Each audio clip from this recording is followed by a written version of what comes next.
Hello, hello, hello, hello. Oh guys, updated lang dito sa Germany. Sobrang init, grabe. 35 degrees po dito sa labas. Sobrang init, ang sakit sa balat. Kasi dry ang hangin dito at pag dito summer, wala man lang, talagang sobra. So guys, nandito ko ngayon, palabas ako ng work and pauwi na po ako ngayon. So today is alas 4:15 na po. Is 4:15 in the afternoon ngayon. So pa-drive na ako pauwi guys. So ayan.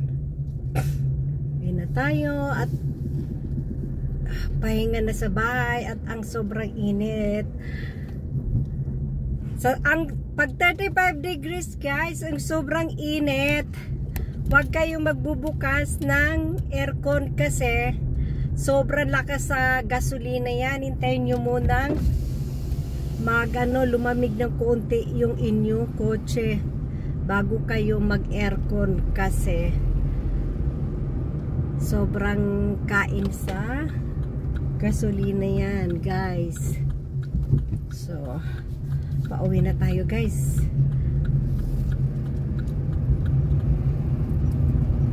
Ganon dito sa Germany. Ang summer dito sobrang init. Parang talagang kala mo nasa disyerto ka. Sobrang init. Tapos wala pang hangin. Grabe, tignan mo ang ano at saka ang init dito. Parang ang talas sa balat. Kasi dry nga, hindi kagaya dyan sa Pilipinas na ang hangin dyan is basa. Kaya pag kahit anong init dyan, hindi masyado masakit sa balat. Dito grabe. Parang tinutusok yung balat mo ng karayom na maliliit. Yung gano'n ang pakiramdam mo sa sobrang init. So, ayan.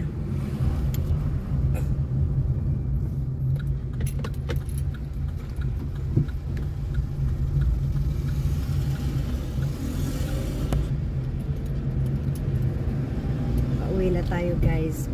Itong trabaho ko guys, malapit lang to dito sa bahay ko. Kung walang traffic, makukuha mo lang to ng mga 10 minutes driving. So mga lang ang work ko, mga 10 kilometer lang ang distance ng bahay ko sa trabaho ko. So kaya yan ang aking, ito guys, ito ang way ko pag pauwi na ako. You can only drive here 30 sa 30 zone. Yan, pero pagka yung papasok ako, doon ako sa main road dumadaan kasi doon pwede kang mag-drive ng 50, 70 ganyan. Ay kaso pag ganitong rush hour na is matraffic at ang traffic light ay hinto na hinto. So dito mabagal nga, 30 lang ang takbo mo pero walang traffic light at walang traffic. So, ganun ang dito. Grabe ang init. Nakikita nyo guys, ang araw. Sobrang araw. Sobrang init.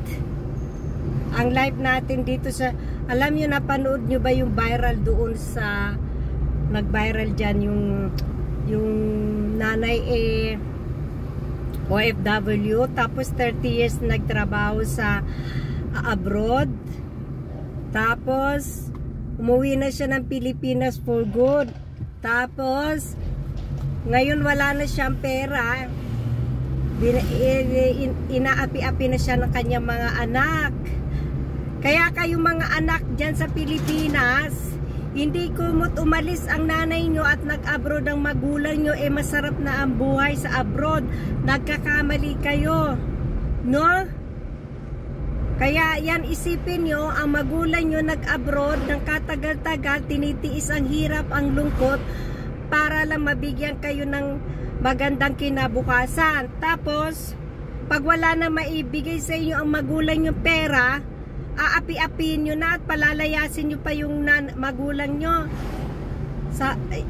Ganon.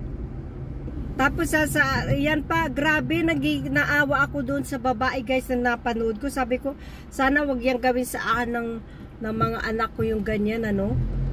Dahil siguro ewan ko lang.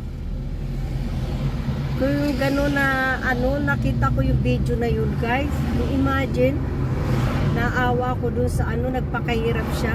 Ganyan naman kasi sa atin mabango ka pagka mayroon kang, pag nagbibigay ka ng pera sa pamilya mo. Pag wala kang, pag nangingi sila at hindi mo sila mabigyan, masama ang loob, sasabihin, madamot ka, ganyan-ganyan.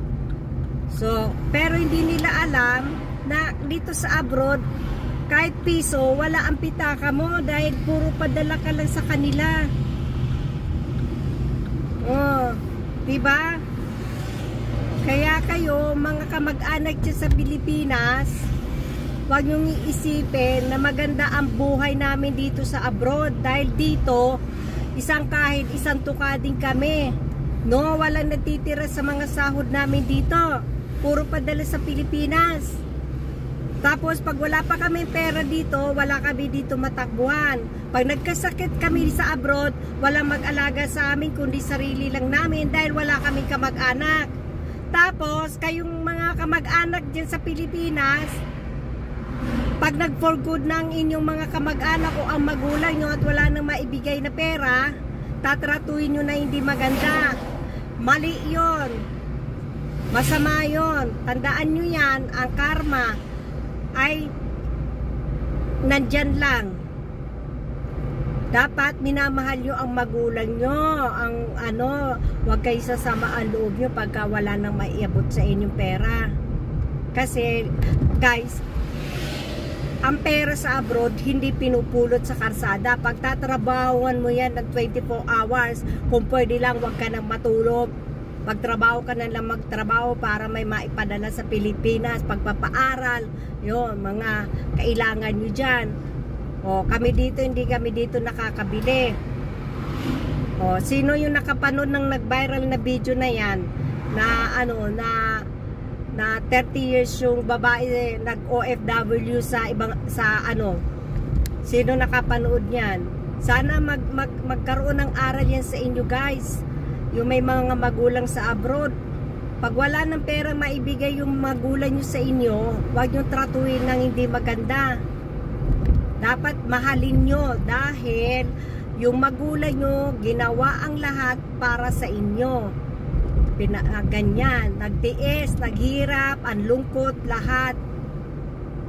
Kaya yan ang aral doon. Matuto kayong magmahal ng magulang. Hindi kumot nagtrabaho magulang nyo sa abroad na matagal at iniwan kayo, wala na silang kwentang magulang. Hindi totoo yun. Kaya kayo iniwan at nag-abroad para mabigyan kayo ng magandang buhay. Yung ang rason doon. Gets nyo? Kaya sana mayroon kayong napulot dito. Panuorin nyo yung viral video na yun. Baka may matutunan kayo sa video na yun. Sige na guys, yun na lang. That's all for today. Thank you for watching and bye bye.